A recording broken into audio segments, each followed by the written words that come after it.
ano po ang nangyari dito, Director Matibag? Parang natisod nyo lang, you were actually arresting these individuals on a different, I mean, not really connected to Tama this. po. Paano, paki-explica po, Na, paano?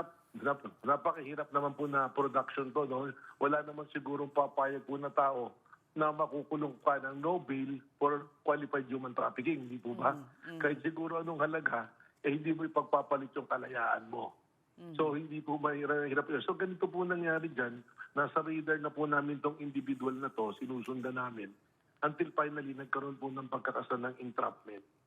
And doon po sa entrapment na yon, doon po lumabas nung nahuli na siya na nag-voluntary biglang nagsalita itong talent manager. Sinabi na, ba't nyo ba talaga kami hinuhuli? May kinalaman ba ito sa pinapatrabaho sa amin? Si Senator Ralph Recto. Senator pa nga po ang tawag eh. Hindi secretary. Hindi executive secretary. So nung lumabas na po yung gano'n na item na usapin, tinawagan po ako nung nag-iimbestiga. Sabi ko, teka, alamin nyo na yan kung anong yung sinasabi niya. Sinundan na po. At nagsalita na rin po yung isang babae doon sa 5. Nagkataon, yung alias Jen po, ang tawag. Nagkwento na. At nagtutugma po. Magkahiwalay po na nag-statement siya na hindi po magkasama. Nagtutugma. At yun din po yung sinusundan namin. Nagulat kami, may post po si Congressman Libis, sinasabi niya yung Rockwell. Yun din po yung script na binibigay sa kanila. Ayon dun sa aming iniimbestigahan. Hindi pa po lumalabas yung statement ng babae na yan, ha? Nauna na po yung post na Rockwell.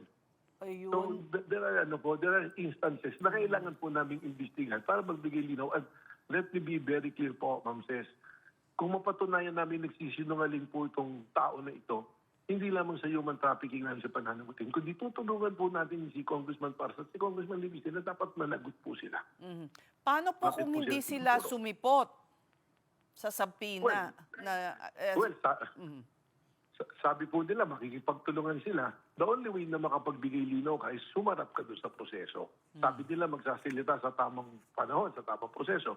Ito na po yung pagkakataon na magsalita at tumarap po sa proseso.